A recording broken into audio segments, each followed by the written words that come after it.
All right, man. We are live, man. Welcome to the Talking Sports with Manny YouTube channel. Tonight, this is the Backrow Skins Show, and I got some friends with me. Man, we're going to have a good time tonight, man. We're going to talk some Washington football. Yeah, blooper there. So let me bring up my guys. I got my guy Dev in the building, all the way from Tennessee. Host one of the hosts of the Washington Football Addicts podcast. So you guys make sure you guys subscribe to the pod. So off the chain, I got my guy Wiz Skins with me, man. This is the second time on the show, and I got my guy. You bet hate me yet. So we're gonna have a good time tonight, man, and we're gonna talk some Washington football. So, man, Dev, man, how you doing, brother? I'm hanging in there. How you guys doing? Thanks for having me. Doing awesome, man. Weird Skins, man. What's good with you? Everything's good, man, besides this hot weather we got. Yeah, man. I heard that, man. And then last but not least, my guy, I'm going to just call him. You hate me? You hate? Yo, what what's up, going bro? on, man? How y'all doing? Man, doing good, man. Glad to have you guys on the show, man. We're going to have a good time, man. I see my guy Timeout Sports in the building. You guys make sure you guys subscribe to Timeout Sports Podcast. So it's going to be a live show. So we're going to get some people to come in and chop it up. But before we get started with the show, man, I wanted to kind of have an icebreaker, okay? I put something on Twitter today on my Talking Sports with Manny Twitter page, and people went off on me. So here's what I said. I said that Terry McLaurin will have a bigger season this year than A.J. Brown. And we're going to go around the frames, and you guys let me know if you guys agree with this statement, and then I'm going to wrap it up. So we're going to start with Dev, man. What you think? I'm muted. Terry McLaurin, I think will have a great year. I think that he's going to have the best receiving year. The only way I see it going anybody else's way is if he gets injured. I mean, if you want to ask the truth, though, I think Gibson has the big year this year. Okay. I mean, I give you that. I mean, I have a big year for Terry as well. I'm going to tell you guys my stat predictions at the end. Weird Skins, man, who are you taking? I think I saw you like or retweet the post. Who are you taking, man? Terry or A.J. Brown this year? I'm taking Terry. I think Terry could lead the league in receiving yards this year. So I'm going high with Terry this year. I'm going high with Terry. I love it. So Wiz Skin says that Terry can lead the league in yards this year. I like that. You hate. How about you, bro? Man, I'm gonna stay true to my name. I'm gonna take AJ, man. Okay. If Julio stay healthy, that's a problem over there in Tennessee. So I'm gonna definitely have to go with AJ. If Julio stay healthy. The only reason I disagree with him, is because I think Julio is going to get touches, but I also think that they're still going to remain a Derrick Henry-centric team. Mm-hmm. So if you add the carries and snaps he's going to take away, and then you take Julio's, and then you got to think about the tight end getting some catches. Whereas I think McLaurin, if he's healthy all year, is a clear number one option as far as receivers go. Facts. So here's my case. Obviously, Julio joins the Titans, right? And me and Dev get to see a lot of Julio this year. We get to see a lot of Julio this year. I'm in Kentucky, by the way. Oh, yeah. Okay. Well, I mean, yeah. you probably get more Titans games than anything out there. Yeah, 40 minutes away. Yeah. So here's the thing. You bring in Julio, right?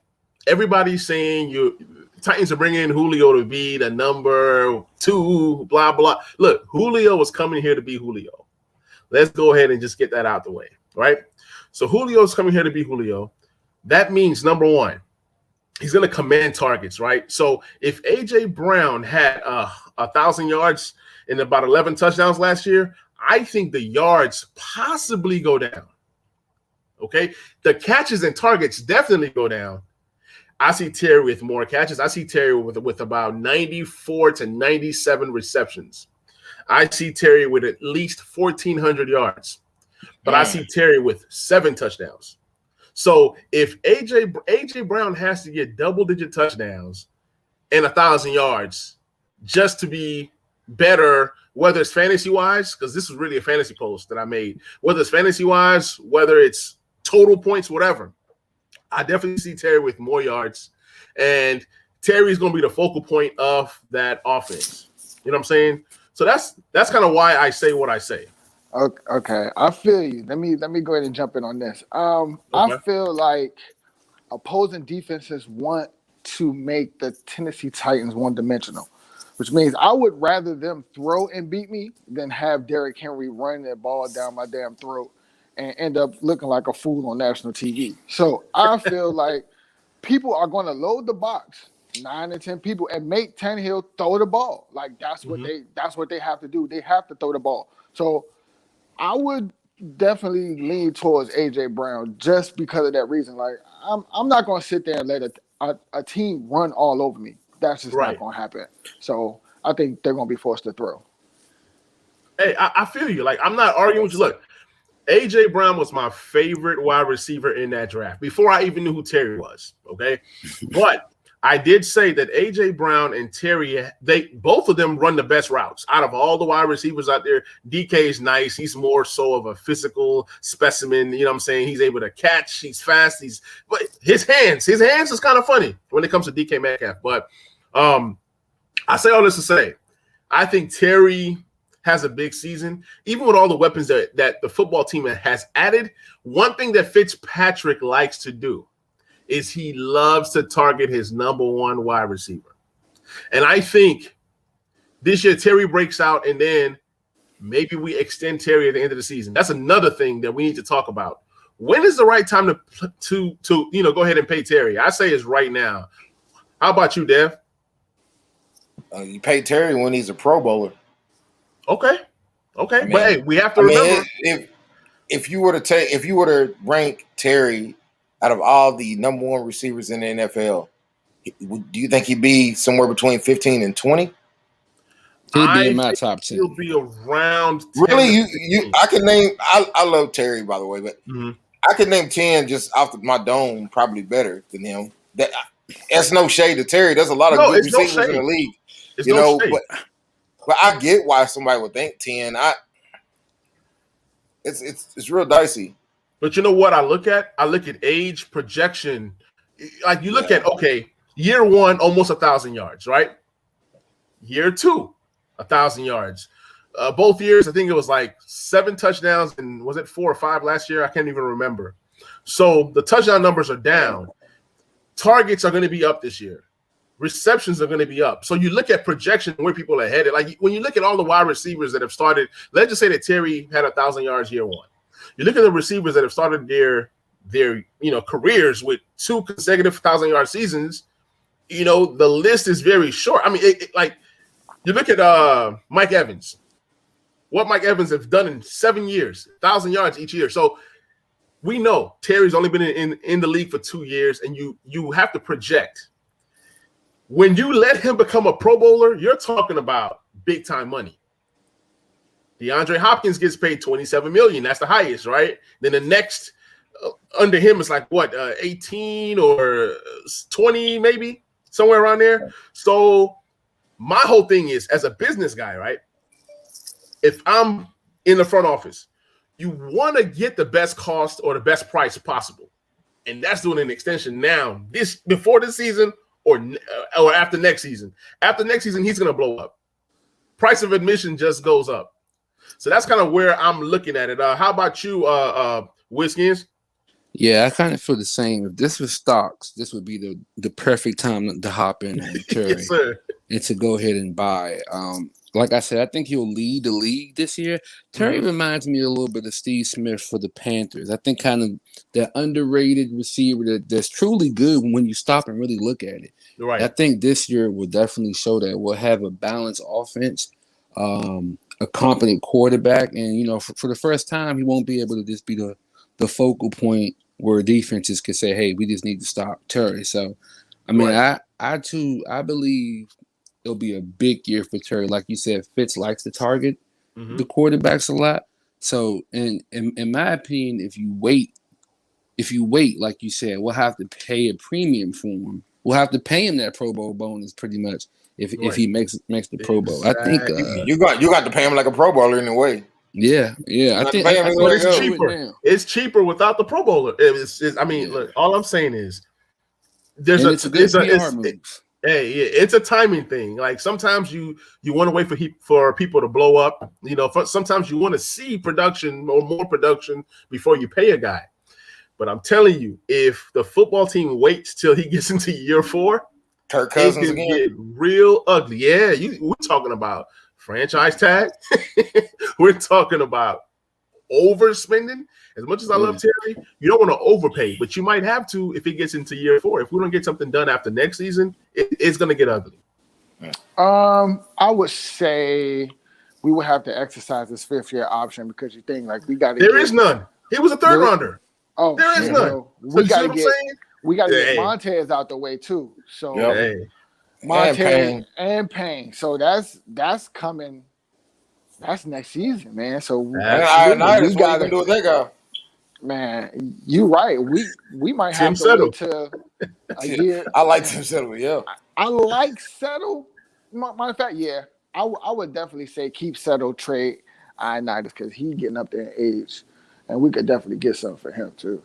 That rotation is nasty right now, though. So all right, so guys, man, shout out to Third Down. He is in the crowd. He says, man, he can't wait to see what Samuel brings to the field. Now, you guys talk to me a little bit about Samuel, man. Since we're on wide receivers right now, are you guys worried? He has not played. He has not practiced. We don't even know if this guy can walk. We don't even know if this guy can run. Weird Skins, talk to me about Curtis Samuel and what you're expecting out of him this season. I'm not worried because Ron doesn't seem worried. And Ron likes to play it cool, but he's also a pretty frank guy. So the fact that he's not worried has me, a little bit at ease. But it's been a long time. We've been waiting to see Terry, and we haven't really got to see it. So it's hard to project on what type of season he'll actually have and how it will look. We haven't seen practice film, preseason, some 7-on-7. We haven't really seen anything. But I'm expecting a big year from Curtis. I think also defenses maybe are forgetting about him. Not quite sure. The Chargers are probably feeling the same way. What do we expect from Curtis? We have no idea, no clue right now. So I'm just as curious as the Chargers are, and I hope we'll both be surprised. All right, hey, talk to me a little bit about Curtis Samuel. Then we'll go ahead and jump into our first topic. I'm not worried, but I am nervous. You know what I mean? Like we haven't seen him. You're right. We haven't seen anything from him. And they say he's been hurt. And his prior injury history doesn't point towards anything positive. So I would be a little bit worried if he's not 100% by week 1. Right. I mean, totally. I mean, like, look, I'm glad that De'Ami Brown is coming up. I'm glad that, some of these other younger wide receivers are stepping up. And thank God for Adam Humphries, who I was kind of iffy about because of his health. But that's just another guy who can come in and play that slot while De'Ami's on the outside so that Curtis Samuel can get all the time he needs because I don't want lingering injuries. I don't want him to be rushed back. And then next thing you know, he's out for 2 games or whatever. Dev, talk to me a little bit about Curtis Samuel. I like Curtis Samuel. I am also intrigued on what his possibilities are for our offense. Just imagine that guy motioning in the backfield along with a McKissick or Gibson also back there. That automatically turns the cornerback into a linebacker. That's a win for our offense. Right. If you want to run on him. I definitely can't wait to see what he does. I hope he stays healthy. But it's a hamstring, right? Or something like that? I think it's something with his lower leg. Yeah, groin, something. Man, I'm hoping that's not one of those things that linger for, the whole season. Right. Yes, sir. Like James Harden. Absolutely. No. I got something better. Deshaun Jackson. Right. You know how we would have him for 5 weeks, and then he's out for 3 weeks. Then we got another for another 2 weeks, and then he's out for the rest of the season. Yeah. That's what I hope doesn't happen. Man, so guys, there's a historic moment right now. So ever since I got monetized on YouTube, this is my first super chat. So shout out to Third Down. Appreciate the $5 super chat. He says, "What wide receivers and how many are going to are we going to keep?" He says, "Are we going to keep 4 quarterbacks?" He's a big Steven Montez fan. He calls him AKA Spanish Jesus. Me too. Wouldn't it be Spanish Jesus? So, man, hey, you guys talk to me about the 6 wide receivers or 7 that we keep. I'm going to start with you, Hate, and then we'll work our way backwards. Oh, man. Okay, so we definitely got Terry, Brown, Samuel. I think we keep Cam. I think we keep Humphreys. That puts us at 5. My last guy, I think we keep Gandy Golden. He's definitely the biggest wide receiver we have on the roster right now. So I definitely think we keep Gandy Golden for that red zone threat.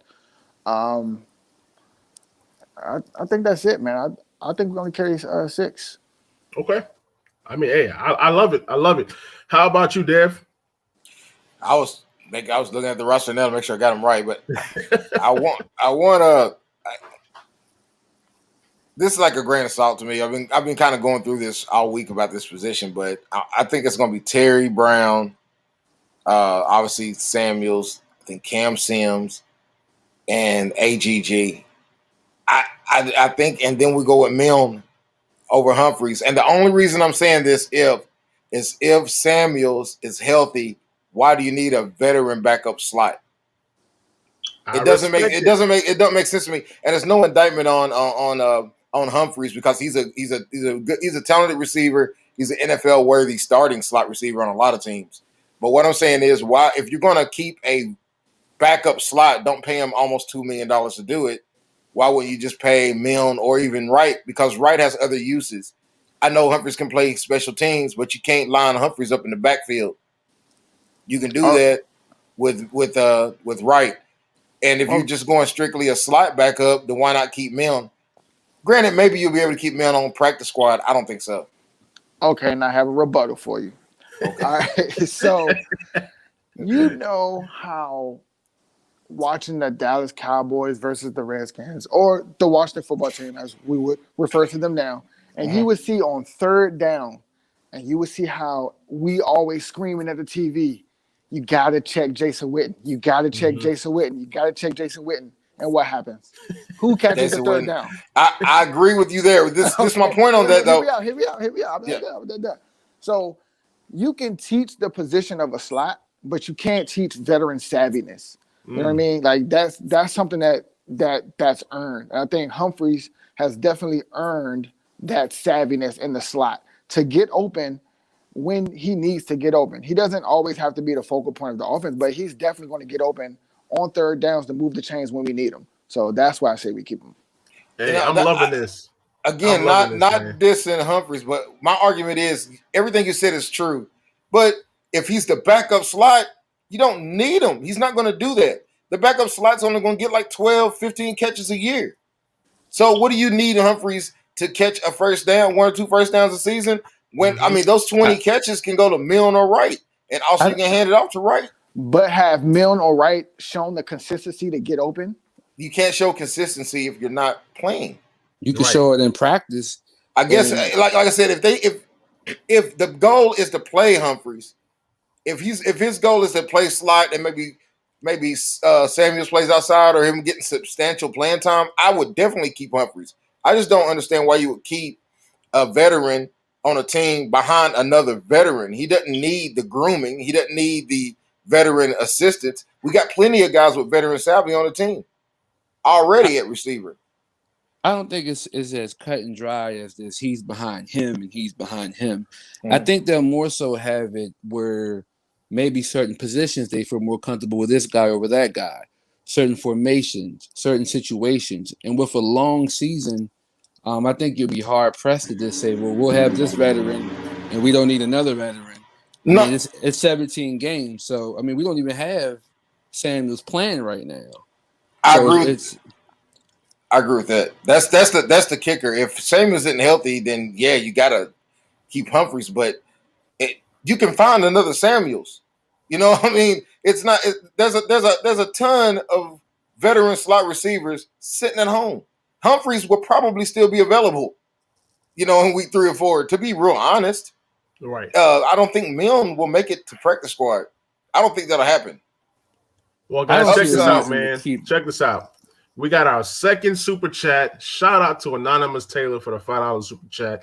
He says, Dyami Brown will be the man this year outside of Terry. Now, let me tell you guys something about Taylor right here. Taylor's a Titans fan, but look, he is big on Dyami Brown. I've done so many drafts with this guy, and he continues to draft Dyami Brown around earlier. So he sees something in Dyami Brown. He probably sees the same thing I saw in A.J. Brown in Dyami Brown.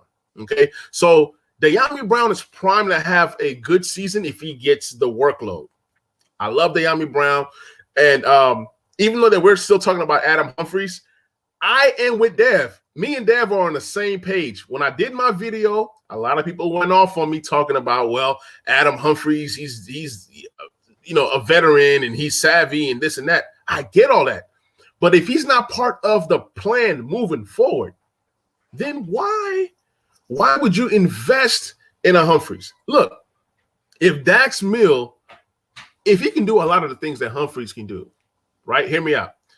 Then you might want to invest in the younger guy. But, if that chemistry is there, which fits in Humphries, then okay. But in the preseason, we have not seen that chemistry. And the only thing that worries me about Humphries is his health. If he's healthy, I'm okay with him being part of the 6 or part of the 7. So that's my argument when it comes to Humphries. I'm not saying that he's a lock, but I can definitely see him making the team and having an impact on the team. Appreciate the super chat, Anonymous Taylor. We got my boy Chef Dre Boog in the building, man. He says, I'm liking the back and forth, fellas. Good points. Yeah, this is really literally turned into a debate episode. It wasn't supposed to be a debate episode, but hey, I love it, man. So moving on to the next topic, man. What's the next topic? So this is actually the first topic of the show. We're 22 minutes in, and we've not even hit the first topic of the show. So Steven Sims and Harmon was cut. Steven Sims actually just got picked up by Buffalo. Okay. Now, question is, how do you feel about both guys getting cut? And second, who had more impact in DC, and who did you trust more? I'm gonna start with Dave on this one. First question is, who did I think deserve to be cut the most? Or yeah, okay. So pretty much, how do you feel about both guys being cut? Let's go ahead and start with that. I predicted both of those. I think most of us predicted they would end up getting cut. I didn't think it would be before the final cuts, but right. Sims is a good player, man. If you ask me who I trust more between those guys, it would be Sims because we've seen at least some big plays. Even some have been left on the field, but we've seen some plays that he's made, particularly the one against Pittsburgh. New England, wasn't it? Where he caught the screen or whatnot. Right. A couple of kick returns. We've seen him do it. I think that Buffalo's going to be a good spot for him to land. Okay. I'm rooting for him, just like I'm rooting for Haskins, man. Hanging that guy. Another super chat, man. Anonymous Taylor, appreciate the $5 super chat. He says, y'all didn't give Dyami Brown enough love. All right, man. Look, you know what? After we're done with these topics, we're gonna give Dyami his own segment, man. I'm telling you guys, this guy is a Dyami Brown guy. So we're gonna give Dyami Brown his own segment, man. For real, Tommy. I promise. Is that Dyami Brown sending this money in? It might be. It might be. It might be. It might be. Burner account. It might be Anonymous Taylor disguised as Dyami Brown, but appreciate the super probably chat, Kevin man. Durant. Keep them coming, man. Appreciate you guys. So, hey, you hate, man. You talk to me about Steven Sims and Harmon, man. Like, who did you trust more? Like, who had more impact? Neither one of them. Steven Sims, I feel like he was a preseason warrior last season. We picked him up because we didn't have any speed outside of Terry. So we picked him up. I feel like Kevin Harmon, he had promise, but he didn't show enough before his injury. They put him on the field. Of course, if you block long enough, somebody's going to get open. So he did have a couple of flashes, where he was open, using a big body, using his hands. But I felt like Kelvin Harmon needed to go to the practice squad. Steven Sims, he needed to beat some Wells, obviously, because it wasn't working here. He obviously was eating popcorn before every game because he was dropping multiple passes, leaving his feet when he didn't have to. He wasn't running deep enough routes. He was making people miss, but he was matched up against linebackers and safeties. Like, once they put a corner on him, they jammed him. They put him on his butt multiple times a game. So I felt like Steven Sims definitely needed a fresh start somewhere else, man. Like, it was definitely time to go. So my answer, I didn't trust either one of them. Hey, man, look, I love it, man. I appreciate your honesty. Thug life. I appreciate your honesty, man. He's keeping it real. He says, look, his name is You Hate Me Yet? I mean, he keeps it real. Wizkins, man, PSN talk to too, me, man. PSN. Talk to me, my brother. That's pretty funny. But I feel like, for one, I didn't care too much about either of them getting cut. It was only a matter of time to me. They all in the same. But I do feel like, Sims had the most impact. His 2019 season, he had four touchdowns. He had a decent year for an offense that was struggling. He was one of the few bright spots. And he just fell off in 2020. He just really lacked consistency. And it's really hard to come back from that. Even though he looked good this year in camp and in preseason, and maybe not even really preseason, but I heard he looked good in camp. I mean, he's the kind of player that will look good in camp, going against some 3s and 4s, making people miss. He's a fast, flashy guy, but he showed last year that when it really counts, he can't be counted on. And as a coach, that's something that you really just can't get out your mind. But, right. I mean, hopefully he gets another chance in Buffalo. With Kelvin, that might be the end of his career, unfortunately. I mean, he may have to look at another avenue. I'm sure he'll get another shot again, but absolutely, it's hard to come back for those kind of things. Yeah, it definitely is, man. Man, shout out to Third Down. Another super chat, $5 super chat. Appreciate you, my brother. He says, y'all didn't give Steven Montez, aka Spanish Jesus, love for being the only quarterback to throw a TD so far. Look, after the Dayami segment, we're gonna give y'all a Steven Montez segment. So we're gonna add those two topics to the show. Man, I love it, man. Hey, the people in the crowd's like, look, man, y'all gonna talk about my guy. Appreciate the super chats, man. Appreciate the love. So we're gonna move on to the next topic, man. Let's just go ahead and just talk about Dayami Brown. Okay. This is what the people want to hear. Okay. They paid me to talk about Dayami Brown. Now, I'm kidding, man. It's all love. But look, Dayami Brown, right, from North Carolina, he's about 6'1". He's like 2-something. He's solid. He looks slender. He looks slim, but the guy is actually strong for his frame. He's strong for his frame. I love the speed. He's more than just a burner. He's a guy that can run some routes. He runs some crispy routes and he gets separation, man. Look, like I said, if the workload comes, Dayami Brown can be special. And it seems like the football team love to hit on these third-round picks. Let's start with Wizkins on this one, man. Talk to me about Dayami Brown and talk to me about what you're expecting from this young kid from North Carolina. Yeah, kind of what you said about him being bigger. He's a lot bigger than I thought he was going to be initially when we drafted him. I think he'll definitely maybe not get the reception numbers, but I definitely think he'll get those shots. I think he'll get those built-in shots throughout the game to take the top off the defense, and he'll be a guy that will be called on to do that. And I think he'll deliver. So I'm expecting a lot of him. Hey, another super chat, man. Shout out to Anonymous Taylor, man. $10 super chat. He says, Dayami. Look, this guy is on a Dayami train. Let's go. Dev, talk to me about Dayami Brown, man. I love Dayami. I like him so much that I'm willing to go ahead and let him start on the outside with, Samuel's on the inside so we can cut Humphreys. That's how much I like Dayami, man. I mean, I just don't like Humphreys. Right. I like Humphreys, man. I mean, what's not to like? He's Humphreys. He's a cool name, dude. You know what I'm saying? Hump. I would just call him Hump all the time. That's your name, bro. Oh, but man. I really do like Dayami. I like the fact that you got three guys really that you gotta stay a couple yards off of them where they're gonna take you, to the woodshed like Sha'Carri Richardson got taken to the woodshed. Hey, if you're not first, you're last. Shake and bake.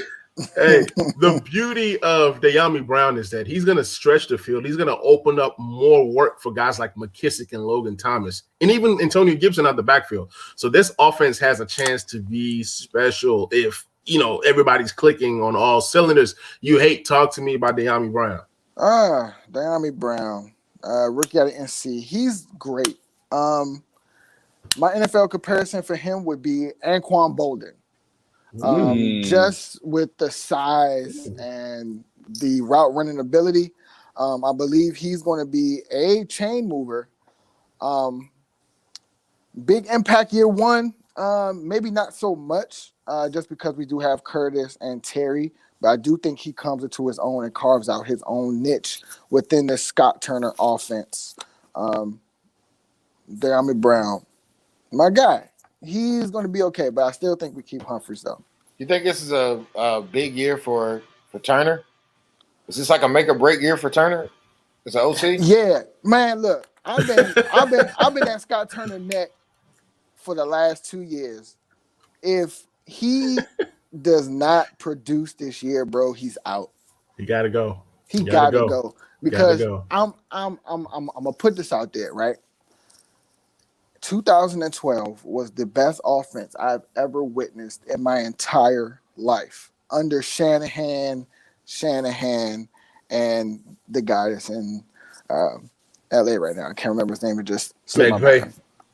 McVay, right? That's the best offense I have ever seen in my life. You feel me? You had Alfred Morris, 1,600 yards. You had RG3 throw for 3,000 plus, and he ran for 800 more. You had Pierre Garçon, Deshaun Jackson. I mean, that was the best thing I've ever seen in my life, and Turner hasn't even come close to that. Like, granted, we had Check Down Charlie and Alex Smith, and Check Down Charlie, yes, sir. We really didn't have a reliable running back then, but he hasn't even come like half. So talent-wise, you think this team stacks up to that? I think this is like, you don't think so? Hell no. RG3 talent level. RG3 was God. You hear me? Like, but outside of that, you close your eyes and he would have touched you, and all your ailments would have been healed in 2012. Yeah, he was definitely Black Jesus at the time. Fred Davis.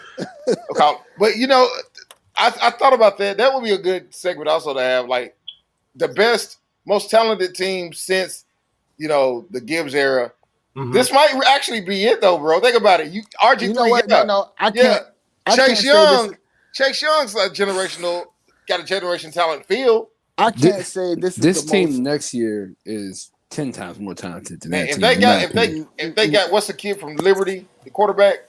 Ooh, a Malik Willis. Man, if they got somebody like that, okay, hear me out. I can't say this is the most talented team, but I can say this is the most deep I have ever seen the football team as far as talent goes. Like, from top to bottom, we can literally make the argument for everyone to be a starter. Now, that's true. But as far as talent goes, like, if we were to line up the 2012 team versus this team on Madden, 2012 smokes them. Man, just because I don't know, man. Offense, not defensively. Offensively, bro, like, RG3 was, I told you, man, he was Black Jesus. Chase Young. I think it's the best talent team since 2000. Chase Young a dog, Chase Young would have broke RG3 in half. Montez Sweat would have broke RG3. Yeah. Hey. So, guys, man, I gotta get some shout outs to the guys out there. So my guy Cal, a very good friend of mine, he says De'Ami Brown surpasses Curtis Samuel this year by week 8, and I love that take. My guy Hassan Moore, man, appreciate you hopping on the stream. He said, check down Charlie, LOL. He says, we have Fitzpatrick, which equals gunslinger, who people may ask to start checking down the ball. So that's contrasting styles. You got what you ask for. Who likes to air it out. Be careful what you ask for. You're right. With taking more chances comes more interceptions. I will say this. I don't think Fitzpatrick will have to take those chances he's been taking in the past this year with this team. That's the scarier part about it, because he's still going to do it. Well, can we really say that, though? Because 3rd and 1, 40 yards, I feel like pretty much almost all the situations he's been in, majority of them, he's had to be the guy to come in and will the team to victory or try to. And I just don't think that would be the same thing. We on Fitzpatrick right now. Let's go ahead and transition to a quarterback that is so dear to third down's heart, man. We got to go ahead and give Steven Montez his own segment. Look, this is what I see out of Steven Montez. Okay, I know. Look, third down. He said he wants to hear about Spanish Jesus. Wait a minute. Let me serenade you with some gospel hymns in the background. Okay. So, man, we got, you know what I'm saying, Steven Montez, hi. AKA Spanish Jesus. Hi. He is going to be here next year as the number 3 quarterback. That's where I see Steven Montez. What do you think? What do you think? Talk to me. Steven Montez. I don't know, man. I like Montez in college. Look, Ron Rivera has a thing. He has a thing for undrafted quarterbacks.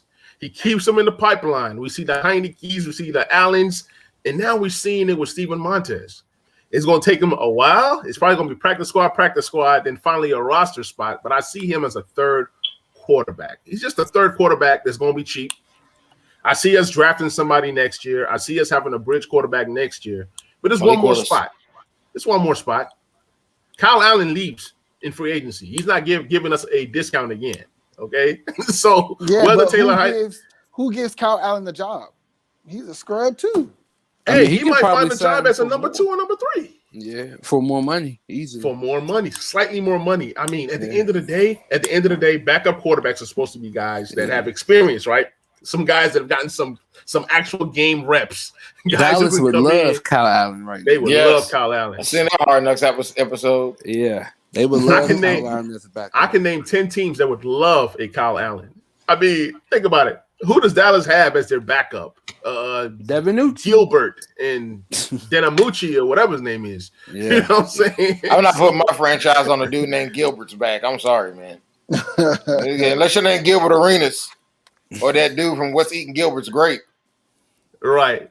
So, Wizkins, give me your final thoughts on Steven Montez, and then we're going to dive into this next question from Money Mike. Appreciate you hopping on the stream, Money. One thing I do like about Steven Montez is his confidence is growing.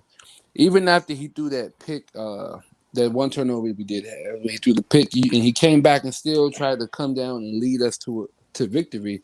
You could tell he threw the pick, but shrugged it off and came back and, still had the cojones to go out there and try to go win the game. He didn't have any fear in his heart. And I do like that. I like that he was game. I like my quarterbacks to be game ready. So I think if he continues to progress at that level, then, yeah, I'm with you. I can see him being inching out a third quarterback spot on his roster next year. Absolutely. So Money Mike, welcome to the stream. He says, hey, can we talk about how bad our first-round pick has been playing? Oh, man. Who was that? Jamin Davis. Hey, as a Louisville guy, I'm glad. No, I'm joking. I'm not glad. I know he went to Kentucky. I'm not glad he plays on our team now. But I don't think he's played bad, though. I just don't think. Yeah, where do you go in? Where do you go from Chase Young? Like, maybe he ruined it for Jamin Davis. Right. Everyone's not going to be Chase Young. But to caveat on that, you're right. Everybody else isn't going to be Chase Young. But from moving from the outside to the inside, that's a lot of responsibility. If I was the GM for the football team, I would definitely kick the tires on Reuben Foster and then try to kick John Davis back to the outside and get rid of goddamn Bostic. I can't stand Bostic, bro. I like Bostic. I don't like him to start. I mean, but I don't like Bostic. You could do a lot worse than having a guy like Bostic on your football team. I think he's a good player. I would definitely kick the tires on Reuben Foster and see what he got in, because I seen some Instagram posts and the boy looked ready. The boy looked ready to go. Look, we've been seeing Instagram posts forever, man. Terrell Pryor, the list goes on and on. So I'm done with the workout off-season videos. Ben Simmons looks good in off-season. Ben Simmons a sniper on the that dude. I thought it was Dan Marley shooting threes. the Manila sniper out there, man. To your point, though, the beige bomber. I do think that To your point, I do think that is fair. I think they would prefer to have him outside, but due to Bostic, I don't think they want Bostic there. I want I think Hudson to start Thank at you. be in the middle. They don't. I don't want Bostic there. Look, I don't want Bostic nowhere near the starting lineup. Running in quicksand, like Bostic is Bostic slow, man. This isn't his era of football. This is not. Man, it is his era, but the problem you need to go back to Pittsburgh, man. He's too small to play strong. He's too slow to play and can't take on blocks to play middle, and he can't play outside because he can't cover anybody. It's like, dude, you pretty much are a special teamer. All right, guys, so I have another super chat alert. Appreciate Money Mike for the $5 super chat. Man, appreciate all the love that you guys are giving me tonight, man. It really means a lot, man. Mike, I got an electric bill, man, if you want to. And we got the OG. Fans. We got the OG. We got the OG of the DMV. He says you got to keep a couple vets. Look, we are okay with keeping vets, but here's the thing, man. Bostic has to be used in moderation. You got to use him the right way. Use him as a Sam. Don't use him as a Will. Hey, don't have him in space. Right? Huh? But KJ, right? He's right. Whoever Ashawn Moore. That's who I want, man. KJ, he's unsigned. Right. We gotta get a KJ Wright. I mean, he's unbelievable, and he's still out there. He's still available. You know, he says Bostic can't make tackles, and he sucks in coverage. Absolutely, he's too slow. He is. Look, I might be able to outrun Bostic right now, and I'm not fast. Bostic's probably double on Tecmo Bowl though. Was he playing? I think Bostic's claim to being on the defense and staying on the field is that he probably knows the plays better than majority of the other linebackers. He might be the smartest guy there who gets to defense. You need him on the team, but you don't need him playing. Facts. So you need him coaching, pretty much. Right? Yeah. So Damon on the field. Hey, hopefully he can long snap because Cheeseman ain't it, dog. I can tell you one thing. All this could have been avoided had Landon Collins agreed to switch from strong safety to linebacker, and we switched our base package to strong nickel.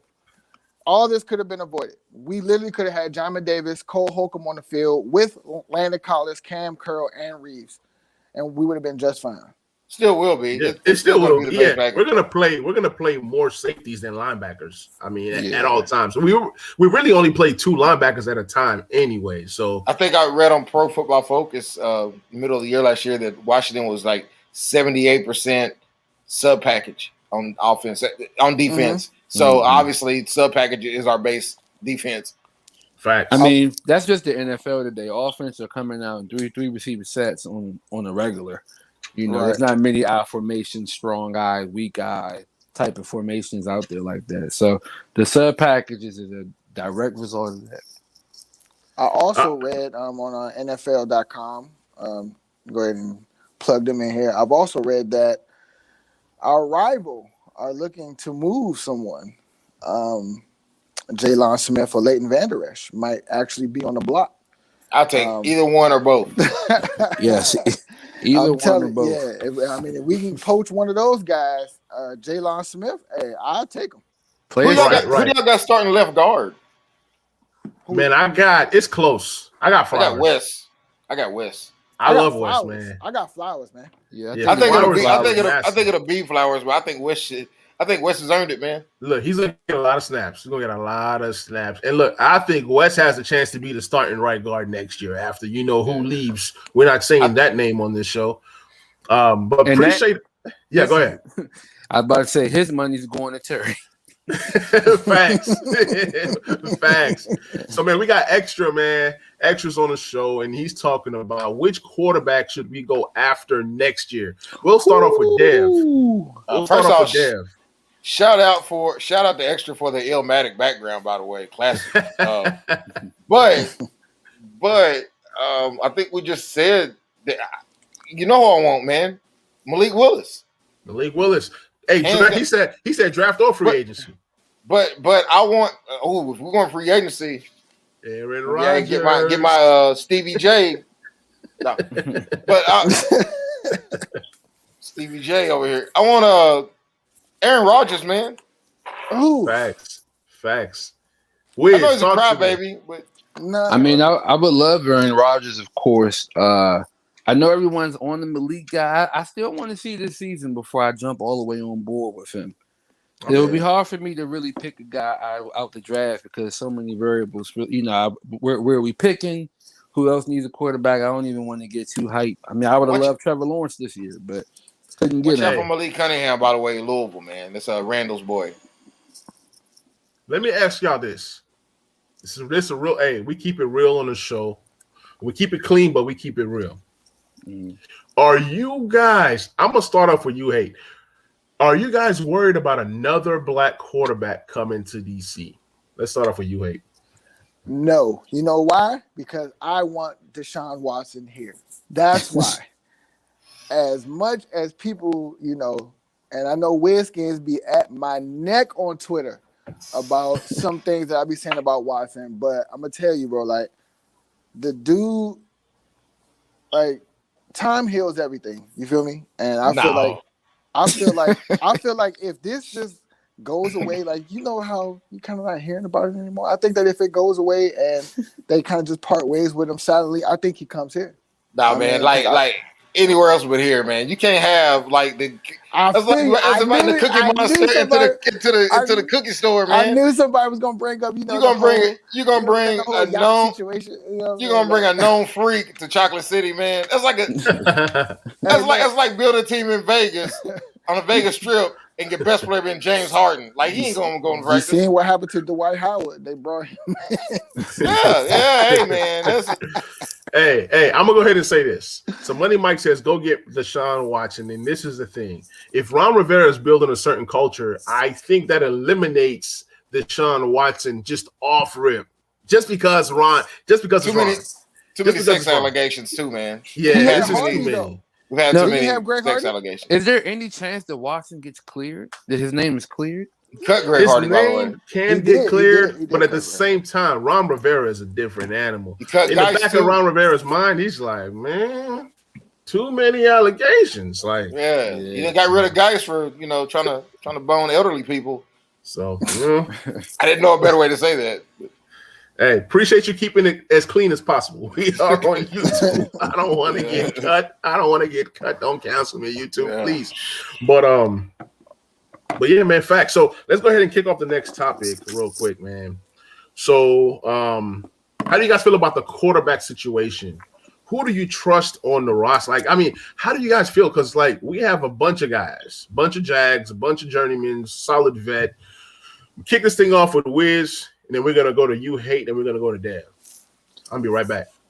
For anyone who does follow me on Instagram, I'm buying all the way in this year. So in my opinion, I feel comfortable with Fitz. I don't know if he's the quarterback long term, but I think he'll do a good job this year, playing for the best coach he's ever played for the best offense he's ever played for, with the best defense he's ever played for, and just overall best situation he's ever been in. I think the stars are aligning a little perfectly with that. But past this year, I don't know how far he really leads us. So that's the big question with me.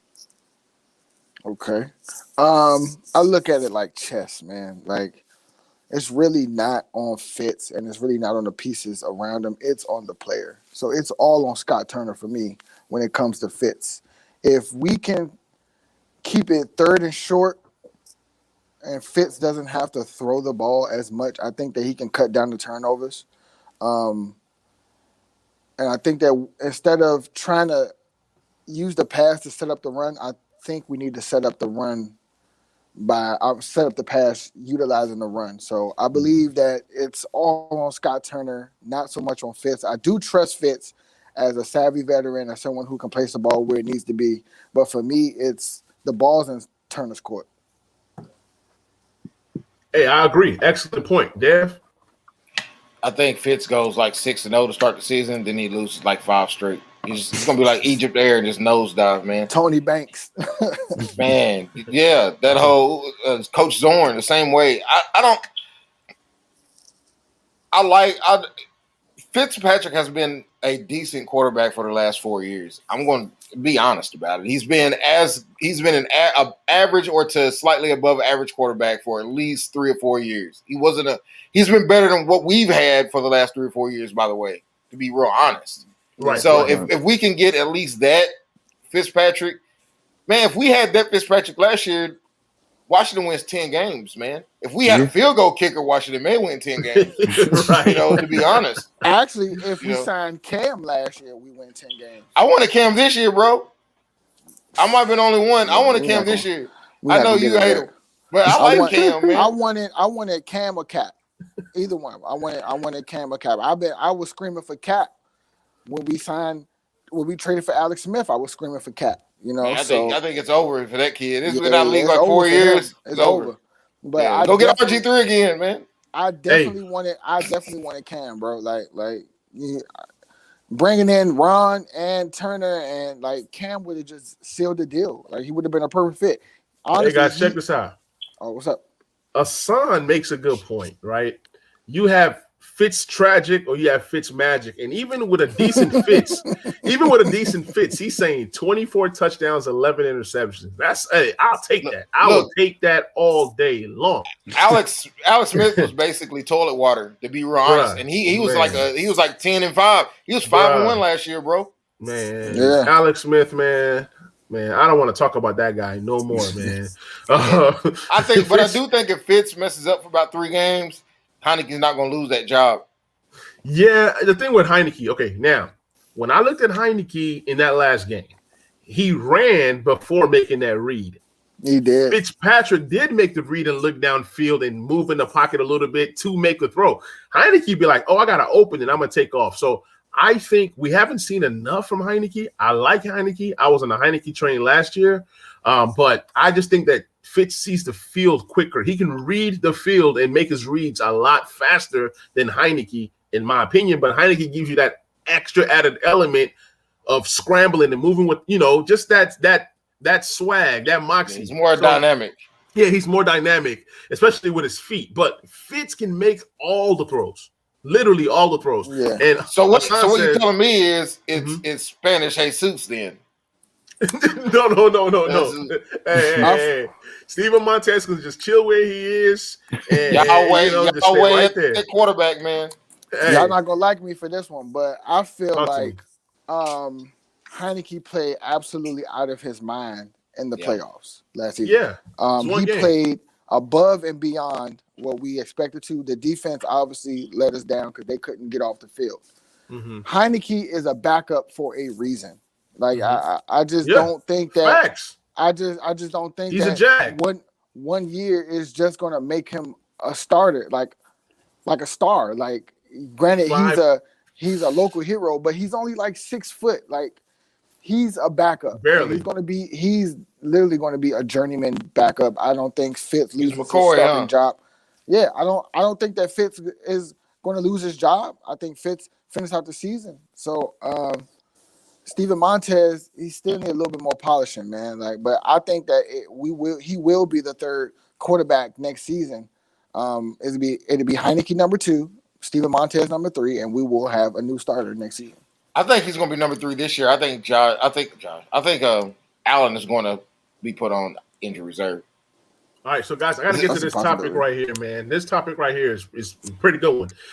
Hassan Moore says Landon Collins looks like his old self, as he looked like when he was with the Giants. Says Cam Curl likely to be the nickel. Look, I see Cam Curl and Landon Collins starting, or even if McCain starts, you're gonna see a lot of Cameron Curl in that Buffalo. So talk to me about. I'm gonna start with Wiz. Talk to me about Landon Collins and how he's looking out there to you, and then the role of pretty much all of our safeties in terms of Landon Collins, Cam Curl, and Bobby McCain. I mean, for one, can we just really appreciate that we have adequate safety play since Sean Taylor? Amen. Adequate free safety play. I can't remember the last time we had adequate free safety play. Not even Swearinger. Swearinger, he was a dumper, But I feel like we haven't truly had adequate, and we have safety depth. So I'm really, really impressed with that, and I'm impressed with Landon Collins being back so soon and looking as good as he is. People forget Landon Collins is a guy. He's Mm-hmm. always been a guy since high school, since college, since he's been in the NFL. He's been a guy. So if he can come back and be that top tier form, and Curl can continue playing, and I really do think the coaches like Bobby McCain. I see all three of those guys, pretty much all starters. I think they all know that they're going to be on the field. Landon Collins probably won't come off. I think he has ascended even past how Curl has played last year. I think Landon has established himself as the guy again. And I Right. think all three of those guys will see heavy time this year. Okay. What is How Apke about you? following that, man? Apke? Apke's making a team. Apke's making a Sixth team. corner.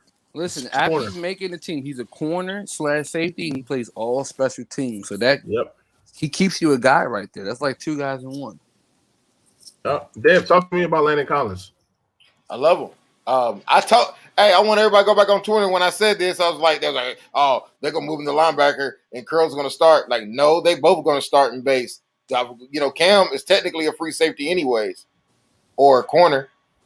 He was actually filling in for Collins at strong safety. It wasn't his natural position.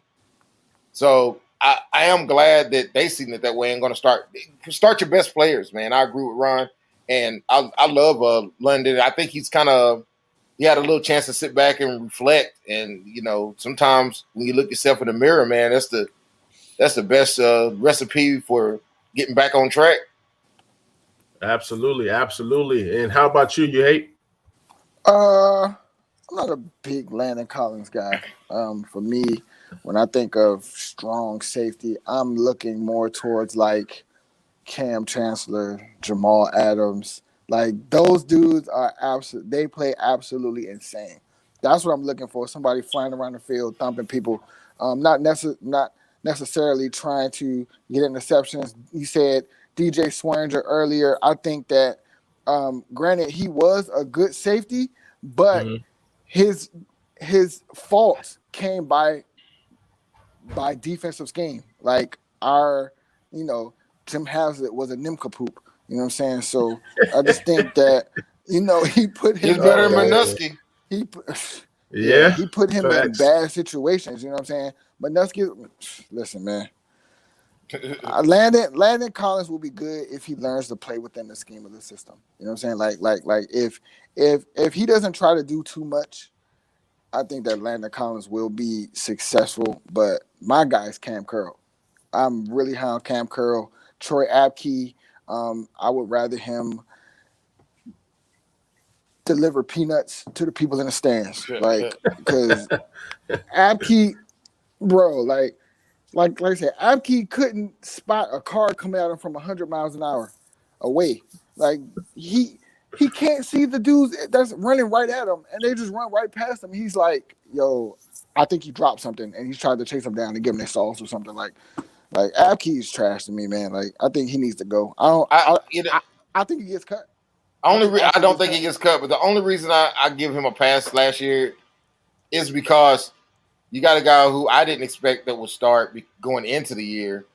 Didn't have an off season at all. You couldn't have found those things out in the preseason game where he had bad angles. Those are because you don't go 100% tackling and throw people down in practice. So he's a guy just on his physical abilities alone will look great in practice. Mm-hmm. You know what I'm saying? But you get a guy like at the game, he has to play a lot, and he got better after about week 12. He became a better player because they started shrinking his areas. They put him in a flat card. You know what I'm saying? I mean, let me tell you. That's what you got to do. That's what you got to do. Whenever you I saw find people's strengths and you play them.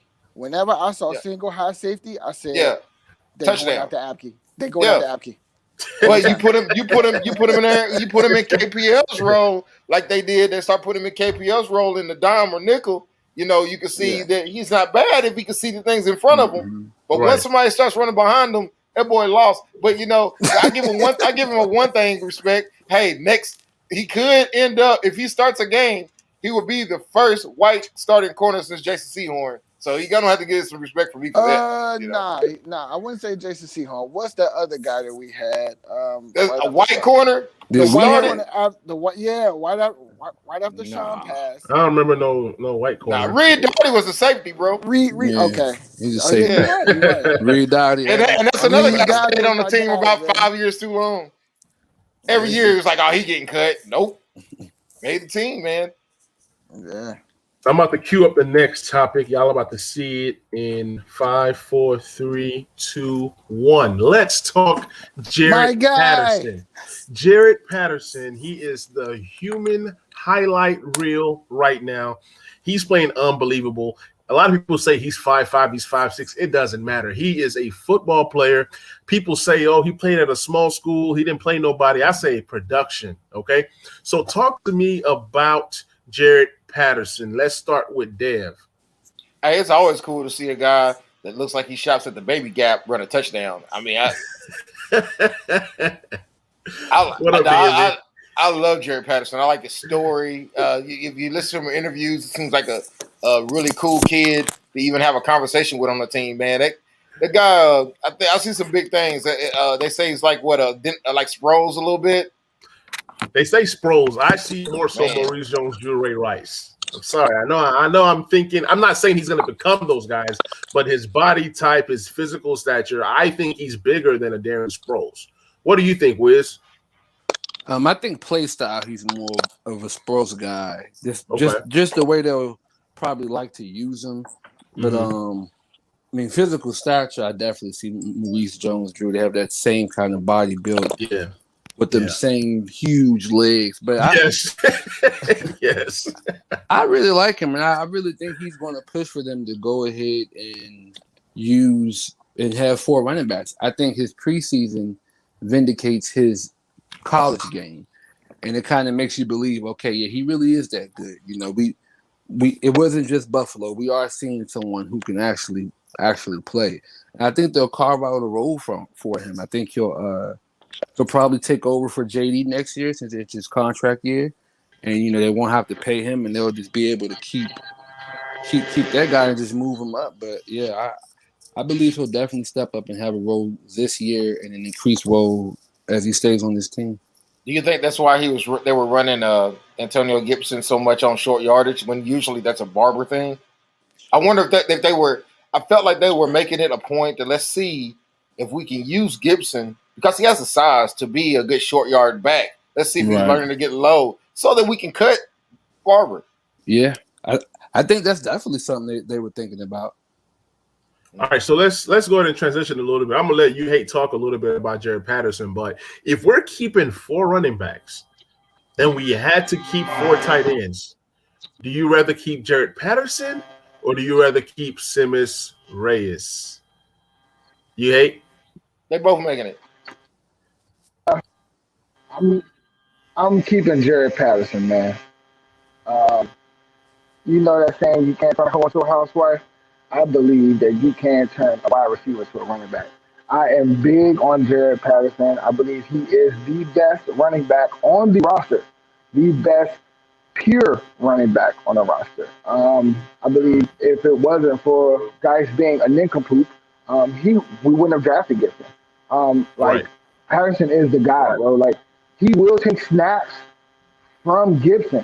Like, and that's without a shadow of a doubt. Like, I watched him run throughout the preseason. I watched it again. He shows so much patience. He runs through tackles. He has a low center of gravity. He makes people miss at the first and second level in the box, bro. Like, that's crazy. Gibson reminds me of Arian Foster. Patterson reminds me of MJD. You know what I mean? Like, he's just a bruiser. Like, I think that you give him about 2 years. Gibson's gone, Patterson's in. Okay. Wow. I kind of feel like that too. So let's transition to the next topic. So who do you guys think wins the kickoff returning job and the punt returning job? Because we need somebody. My opinion is that the kickoff returning job, maybe you give it to Patterson and then maybe Dax Mill for the punt returning job. Let's kick this one off with Wiz. That's my answer. I think Patterson for the kick return job, and then Daxamil for the punt return job, and that's how they make the roster. Okay. What about you, Dan? I want to see them play Patterson on punt returns in the preseason game. I want to see if that what that would look like, but because Dayami play punt return also, could he do that? I mean, Samuels could do that, right? Right, Samuels can do that, but it's like you're not paying him that much money to do that. It's just too risky, just for his health. But I mean, I can see them putting a Dayami Brown there. Don't Tariq Hill run punt return sometime? He did as a rookie and second year, and after that they said, "Yo, you are too valuable." Maybe if it's a must-have. Hey, Money Man says, man, F it, man. Just let Patterson do it all. He's nice. Look, I think Reyes and Patterson are gonna make the team. By the way, yeah, I think so too. I think at this point they rather keep 3 tight ends than 4. Maybe that 4th guy that I wanted was Ricky Seals-Jones. I was pushing for him, but they're probably going to keep Simmons Reyes and just have Logan Thomas pretty much get all the passing snaps, and then Bates with a few, and then Simmons Reyes will just be that 3rd depth guy until he really, really learns the position. Because at this point, he's still a project, but he is the most physical so far. He's out here pancaking defensive linemen. That's what I want to see out of my tight end. That's pretty impressive. It's pretty impressive, man. I mean, I was totally shocked. So where does that short your personnel at? Offensive line, maybe? Do you keep 4 guards? Well, look, you only said 3 tight ends. We got to keep 9 linemen. Okay, you got to have your 5 starters, and then you got to have 4. I think 7. Have 4 backups. I think 7. I think you keep 2 tackles and a guard that can play center. Too risky. It is too risky. Yeah, that's real risky. I mean, think about it. If you have 5 guys, right, starting, right, you need at least a guard, right? Then you need, like, with our versatility, you have guys that can swing around, but you just don't want an injury to go down. Yeah. And then you're like, oh man, we're down to 6. Well, Charles can play guard and tackle. Right. Then you have Lucas can play either left or right tackle. Mm-hmm. And then you have whoever you can play center. Then what happens with 2 guys? You got West. You got West if you end starting him over. But you also have your boy you got to play left guard can also play tackle. If you only have 7, you're 2 away from not being able to have any.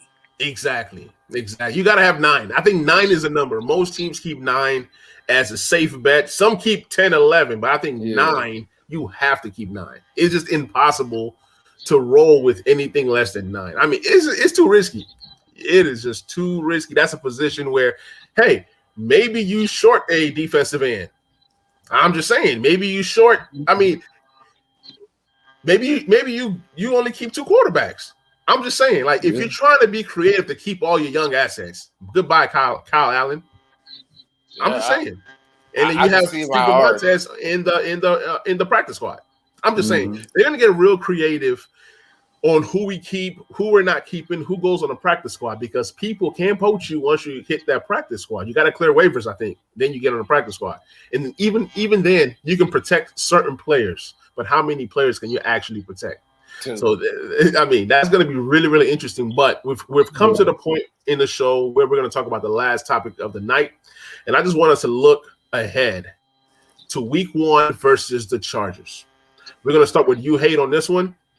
I want you to tell me what you see happening in Week 1. Now, mind you, Justin Herbert has not played a single snap in preseason. Neither has Keenan Allen, and neither has maybe it's Austin Eckler. So for a quarterback to not play a single snap in preseason, that can come back to bite him in the regular season in Week 1. So talk to me a little bit about that, you Hate. I'm not really concerned about him not playing in the preseason. I'm more concerned about us not scoring in the preseason without one. And then, man, we got a wide receiver at running back who really hasn't gotten past protection all the way down. I think both are light. His Patrick Cutman. Keenan Allen, he's a different beast. I mean, when it comes to route running, he's definitely top three. Right. So I think we win that game, man. I think we win it, but it's going to be a dogfight. 2017 football team win. Okay. Awesome. Talk to me, Wiz Skins. I think our offense will come out and struggle a little bit, but I think our defense will be flying on all cylinders. And I think their offense is going to struggle. I think not having that preseason will definitely hurt. I mean, people like to say, people didn't have preseason last year, but everyone didn't have preseason last year.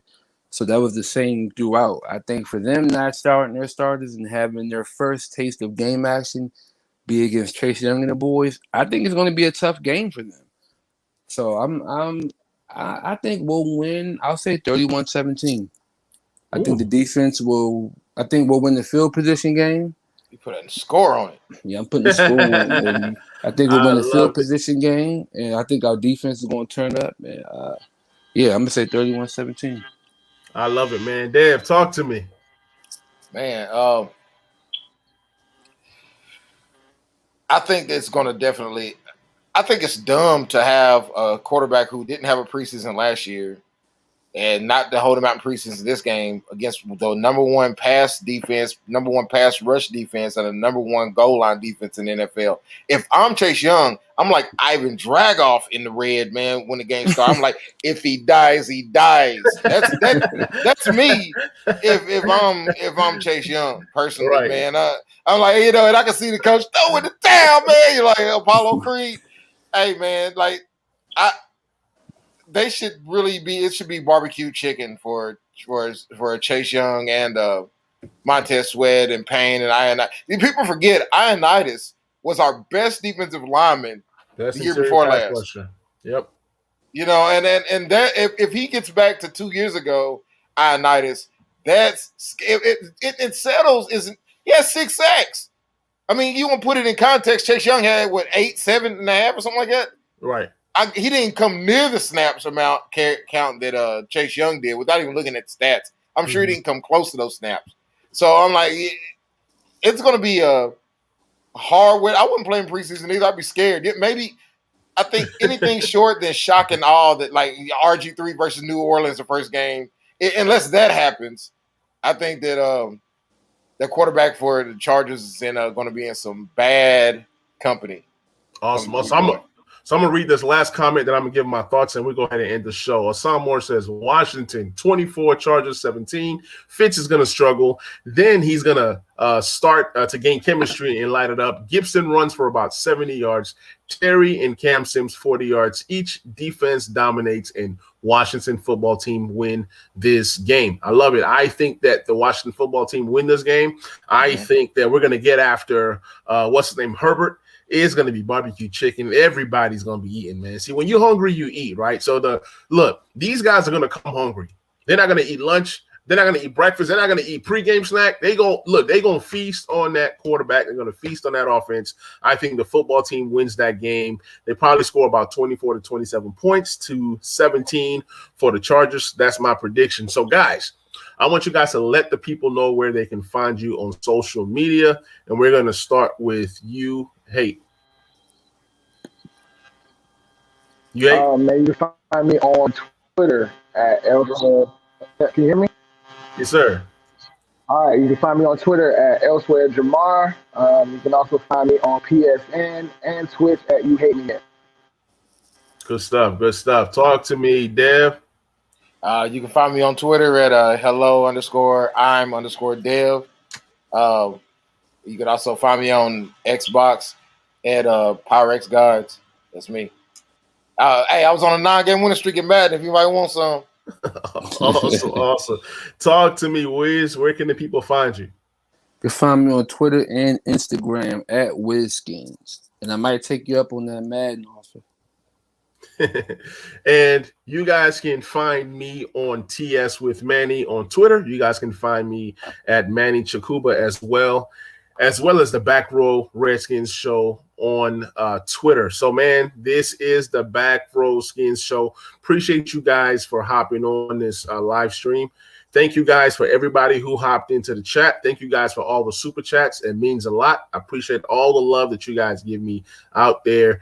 We do this every Wednesday, 9:30 Central Time, 10:30 Eastern Times with different guests. Next week, we're going to have the admins from the Redskins Hub group coming on, chat with us. So we're going to have a good time, man. So if you guys are new to the channel, please like, please subscribe, and please share. And if you're listening to the audio, please give your boy a 5-star. Please give your boy a review. It helps the channel. It helps the pod grow. Until next time, I will catch you guys on the next episode. And we out.